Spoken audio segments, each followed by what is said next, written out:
Hola bonics i boniques, soc Santi López i això són les píndoles del profe.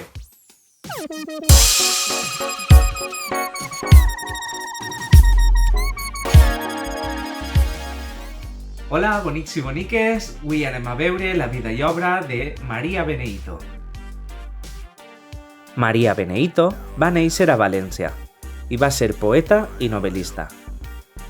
Va ser de la generació poètica valenciana dels 50, junt a altres poetes. Respecte a les seues obres més conegudes, estan Altra veu, Ratlles a l'aire o Vidre ferit de sac. Les curiositats sobre ella són que va practicar el bilingüisme literari, el que significa que va escriure tant en castellà com en valencià. La dona forta va ser una novel·la que va ser amb la que més èxit va tindre ella, i per últim que era autodidacta. Respecte als seus reconeixements, va ser guardonada amb el Porrot d'Honor de les Lletres Valencianes i a banda va rebre un guardó de les Corts Valencianes. Bé, doncs ara que hem vist la vida de María Benehito, el que anem a estudiar és la mètrica. A la nostra llengua, per a practicar la mètrica, per a estudiar-la, hem de saber que al valencià es compta fins a la darrera síl·laba tònica. Aleshores, per exemple, les paraules planes, que siguen l'última paraula del vers, es comptarà fins a la penúltima síl·laba. A més, si els nostres versos són de fins a 8 síl·labes, es consideren d'art menor, i si són més de 9, d'art major.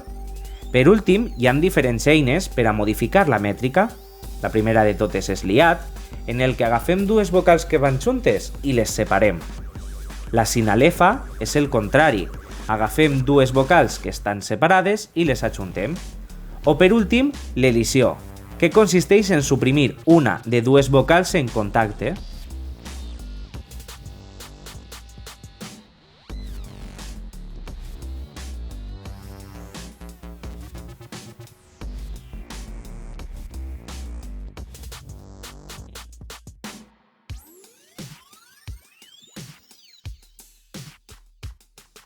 Abans de començar el nostre taller de llengua pròpiament dit, us vaig a recitar un dels seus poemes més famosos, titulat L'engany. L'engany. Jo sóc la dona forta de la Santa Escriptura. Mai no hi hagué més feble, més humil criatura. Mai no hi hagué un silenci més compacte que el meu, tancant els camins vívids a més crescuda veu. Ells em motegen freda i serena i valenta, i estic plena de pànic i de tristor calenta. Ells són sens rels pregones i sens força i sens pau. Ells són el covard sempre o el dolent o l'esclau. Ells són els vents aqueixos que ajuden tota flama. Ells, foix, els goig de l'ombra, la veu tensa que clama. I jo no sé quin núvol, equivocat i estrany, posar en mi l'aigua aquesta de font que no em pertany. Però mai no vaig dir-los, companys, també soc terra, de flama soc i d'aigua, d'elements sempre en guerra. No els digui la por meua a la nit, a la mort. Prop de mi no sabria que estic morint-me, el fort. No és l'estil meu saber-ho. Lluir per la ferida, la vida. Molt bé. Doncs a partir del poema que acabem de veure, anem a estudiar la mètrica i així podrem després treballar en els nostres poemes. Així tenim el poema L'engany, de María Benehito, i ara el que anem a mirar és la seva mètrica. I molt bé, anem a començar a separar. La separació és sil·làbica i una de les coses que anem a observar, que anem a descobrir en aquest poema, és que els versos aquests són d'art major i aleshores el que se fa és practicar-se una cosa que es diu la cesura. La cesura és tallar aproximadament pel mig, de fet en el mig en aquest cas, com veureu ara, el vers. Aleshores, en tenim tots aquests, però anem a comptar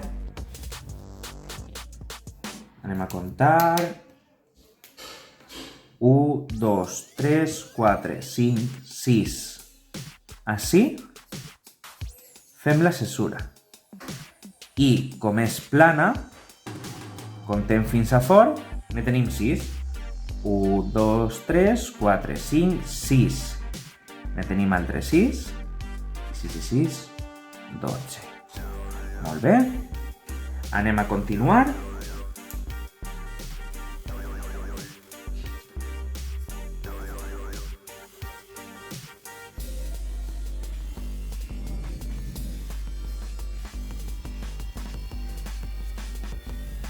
Doncs en aquest cas continuem igual. O sigui, anem a mirar que tenim 1, 2, 3, 4, 5, 6, fins ací.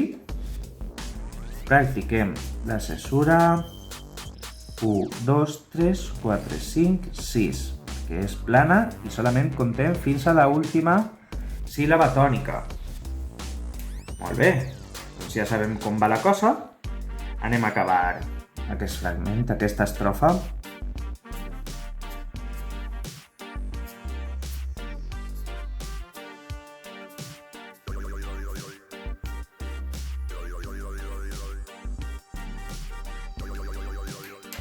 Doncs igual que abans. 1, 2, 3, 4, 5, 6. Si vos fixeu, la cesura sempre, en aquest cas, es practica amb una paraula plana. 1, 2, 3, 4, 5, 6. En aquest cas es fa amb aquesta. I anem a l'últim vers.